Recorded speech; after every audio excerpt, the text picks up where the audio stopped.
जब कोई व्यक्ति घायल या विकृत से पीड़ित होता है तो ज्यादातर समय भौतिक चिकित्सक ही बचाव के लिए उपयुक्त होती है। हालांकि ज्यादातर समय इसे कम करके आंका जाता है और हम समाज में भौतिक चिकित्सकों के योगदान के बारे में भूल जाते हैं। इसलिए दुनिया भर के भौतिक चिकित्सक की सराहना करने और मानवता की सेवा में भौतिक चिकित्सकों के योगदान के लिए हर साल 8 सितंबर को विश्व भौतिक चिकित्सा दिवस के रूप में मनाया जाता है। दुनिया भर के भौतिक चिकित्सक इस विशेष दिन को मनाने के लिए एकता और सद्भाव में इकट्ठा होते हैं। ऐसे कई रोग हैं जिनमें भौतिक चिकित्सा का महत्वपूर्ण योगदान रहता है। फिजियोथेरेपी यूं तो आधुनिक चिकित्सा पद्धति मानी जाती है, लेकिन भारत में सदियों से चले आ रहे मालिश व कसरत के नुस्खे का ही ये मिला जुला रूप है। मानसिक तनाव, घुटनों, पीठ या कमर के दर्द जैसे कई रोगों से बचने या निपटने के लिए बिना दवा खाए या फिर चीरा लगवाए फिजियोथेरेपी एक असरदार तरीका है। मौजूदा समय में अधिकांश लोग दवाइयों के झंझट से बचने के लिए फिजियोथेरेपी की ओर रुख कर रहे हैं, क्योंकि ये न केवल कम खर्चीला होता है बल्कि इसके दुष्प्रभाव की आशंका न के बराबर होती है।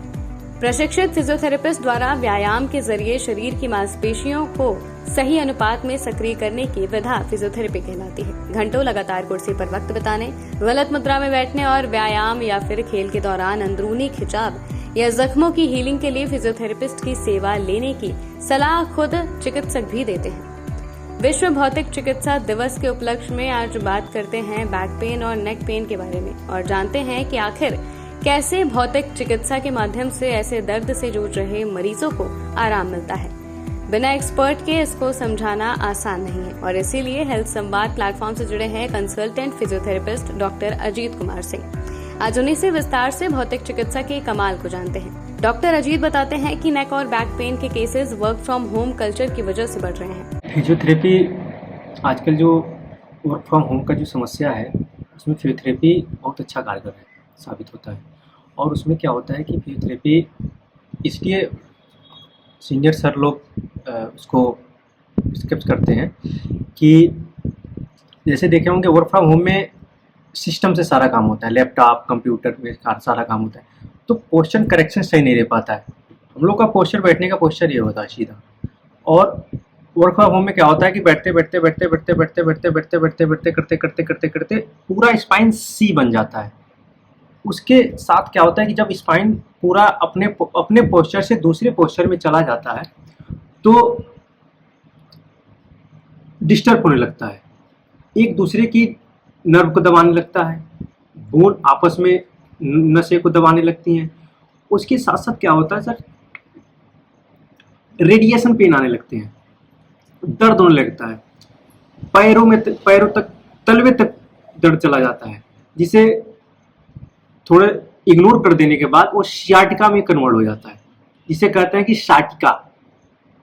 यही बैक पेन साटिका में कन्वर्ट हो जाता है। तो उसमें फिजियोथेरेपी में हम लोग क्या करते हैं, फिजियोथेरेपी में पहले देखते हैं कि प्रॉब्लम कहाँ है। L1 में है, L2 में है, L3 में है, L4 में है, L5 में है कि S1 में है, कि सेक्रम रीजन के पूरे क्षेत्र में। अगर जो L4, L5, L1, L2 में है तो उसमें हम लोग सबसे पहले देखते हैं कि इन्फ्लेमेशन क्या है, इन्फ्लेमेशन की कंडीशन क्या है, इन्फ्लेमेशन ज़्यादा है कि इन्फ्लेमेशन कम है कि नॉर्मल है।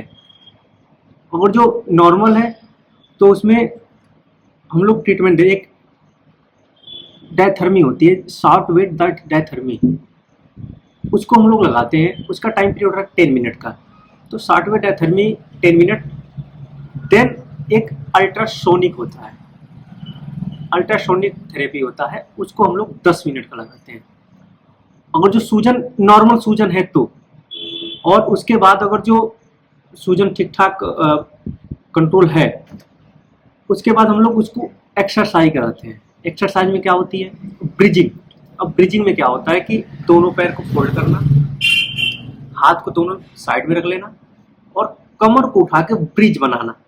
और ब्रिज बनाने के साथ उसको होल्ड करना होता है 10 सेकेंड। जैसे 1 2 3 4 5 6 7 8 9 10, ऐसे 10 सेकेंड होल्ड। इसका प्रोसेस होता है 10 सेकेंड होल्ड करके 10 टाइम। दूसरी एक्सरसाइज होती है इसमें ग्लूटियस स्ट्रेचिंग। ग्लूटियस स्ट्रेचिंग हम लोग कराते हैं। तीसरी एक्सरसाइज इसमें होती है रेंज ऑफ मोशन इसमें भी काम आता है। जैसे पैर सीधे लेट के रेंज ऑफ पैर की लेग रेज करना, आगे पीछे करना, और उसको कंडीशन कर हम लोग कराते हैं तो थोड़ा सा टेक्निक से उसको स्ट्रेच करते हैं। और उसमें क्या होता है कि अब इसी समस्या को अगर जो इग्नोर कर दिया जाता है, जैसे हम वर्क फ्रॉम होम कर रहे हैं, मैं फिजियोथेरेपिस्ट नहीं हूँ अभी के लिए और मैं वर्क फ्रॉम होम कर रहा हूँ, ऐसे बैठना शुरू किया ऐसे, और बैठते काम करते चले गए ऐसे। फिर मैंने ऐसे हमारा रूटीन बना, 1 महीने 2 महीने बना।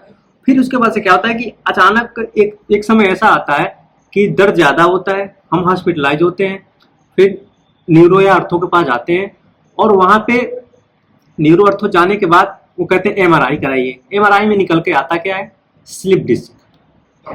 अब स्लिप डिस्क होने के बाद अब समस्याएं, हमारे जो सीनियर सर लोग हैं, न्यूरोलॉजिस्ट, ऑर्थोपेडिक, वो सीधा एडवाइज करते हैं कि सर्जरी करें। और सर्जरी के पहले सब लोग डरे रहते हैं, हमें भी सर्जरी कराओगे स्पाइन की करानी तो हम खुद डरे रहते हैं। मैं खुद ही एडवाइज नहीं करता हूँ कि सर्जरी कराइए पहले। हम कोशिश ये हम लोग करते हैं कि फिजियोथेरेपी से जितना ज़्यादा से ज़्यादा उसे कवर कर लिया जाए उतना ही ज़्यादा बेहतर रहेगा। अब बारी आती है सर्वाइकल स्पॉन्डिलाइटिस की। इसमें भौतिक चिकित्सा का क्या योगदान रहता है और कैसे बेहतर रिजल्ट मिलते हैं, इसको भी जानते हैं। दूसरी चीज सर्वाइकल स्पॉन्डिलाइटिस, ये भी एक पोस्चर की प्रॉब्लम है। ये एकदम पोस्चर की प्रॉब्लम, इसकी कोई दवा नहीं बनी है। पेशेंट चाहे तो फिर बिना फिजियोथेरेपी कराए ठीक रह सकता है। कैसे? केवल पोस्चर करेक्शन करके। आजकल फोन सबसे बड़ा जरिया है सर्वाइकल की। फोन, दिन भर फोन चलाना। अब फोन चलाने के साथ साथ तो प्रॉब्लम, जब हमारी स्पाइन बिल्कुल ऐसे हो जाती है, मुड़ जाती है। अब सर्वाइकल का जो लक्षण होते हैं सर्वाइकल स्पॉन्डिलाइटिस का, उसका लक्षण होता है सबसे पहले सूजन आ जाएगा, हमारे गर्दन में पूरे सूजन आ जाएगा पीछे। सर भारी हो जाएगा, लगेगा खूब भारी है, खूब भारी सा बना हुआ है। कभी कभी इसमें होता है माइग्रेन होता है, लगेगा चक्कर, जैसे उठे बैठे बिस्तर से उठे चक्कर ये घुमाएगा, लगेगा कि सर घुमा रहा है। दूसरी सबसे जब क्रिटिकल कंडीशन में पहुंचता है तो हाथों में नमनेस आता है। दोनों में से किसी साइड आ सकता है, कोई जरूर नहीं है कि लेफ्ट आएगा तो कि राइट आएगा, कभी कभी दोनों में आता है। ये क्रिटिकल कंडीशन में होता है, हाथों में नमनेस आने लगती है, ग्रिपिंग में दिक्कत होने लगती है। कभी कभी तो ऐसा होता है कि हम सर्वाइकल स्पॉन्डिलाइटिस हुआ, एकदम क्रिटिकल कंडीशन में है, चाय पी रहे, चाय का कप गिर गया। ये सब सर्वाइकल स्पॉन्डिलाइटिस के लक्षण होते हैं, और इसका इलाज हम लोग काफ़ी आसानी तरीके से इसको मोबाइलाइजेशन करा के करते हैं और काफ़ी अच्छा रिस्पांस मिलता है। और भी ऐसी कई बीमारियां हैं जिसमें भौतिक चिकित्सा कारगर है। अस्थमा और फ्रैक्चर पीड़ितों के अतिरिक्त गर्भवतियों को भी फिजियोथेरेपी की सलाह दी जाती है। लगभग देश के हर बड़े अस्पताल में फिजियोथेरेपी की जाती है। वहीं बुजुर्गों, मरीजों और कामकाजी लोगों के लिए घर तक फिजियोथेरेपी की सेवा पहुंचाने का भी चलन बढ़ा है।